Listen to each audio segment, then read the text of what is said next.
สบายดีเนาะเดี๋ยวสิมาอัปเดตทองคำสบายดีนะสิมาอัปเดตทองคำหลังจากมันแล่นขึ้นไปค่อนข้างหลายนะเดี๋ยวสิมาอัปเดตเบิ่งว่าแนวโน้มมันสิไปทางใดตึมเนาะหลังจากนี้ไปฮอดตลาดถือว่ามาตื่นเช้ามามันแล่นขึ้นไปพอดีหมื่นปลายจุดแล้วเนาะ11,000 จุด18,000 จุดตอนนี้มันไปติดอยู่แนวต้านเส้น OI เส้น OI ที่ราคา4175เนาะผู้ใดยังติดไม้อยู่นะให้ระวังเนาะเพราะว่ามันทำลายโซนตัวนี้ขึ้นไปค่อนข้างแห้งแล้วเนาะมันอาจจะเป็นเทรนขาขึ้นได้แล้วเนาะแถวนี้มันทำลายไปหมดละโซนนี้เนาะเพราะว่าตัวนี้เป็นกรอบสามเหลี่ยมใหญ่กรอบสามเหลี่ยมใหญ่เนาะ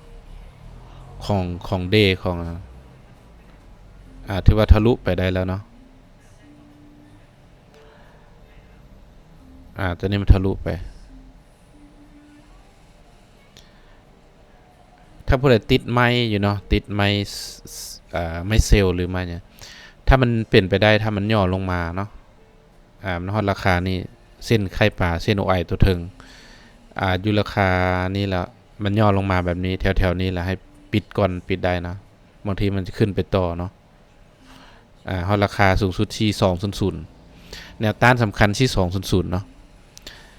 ฮอดหันราคามันย่อลงมาพยายามปิดก่อนเนาะ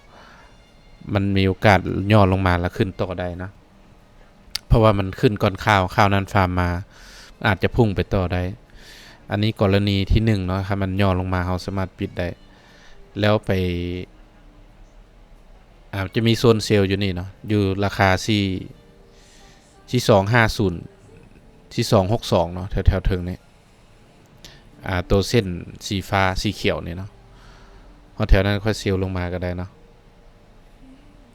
ก็ขึ้นไปเติมในกรณีที่2สมมุติว่าข้าวออกมาเนาะมื้อแรงมื้อนี้กับหรือว่าวันศุกร์คันราคามันกลับเข้ามาในโซนนี้ได้เนาะ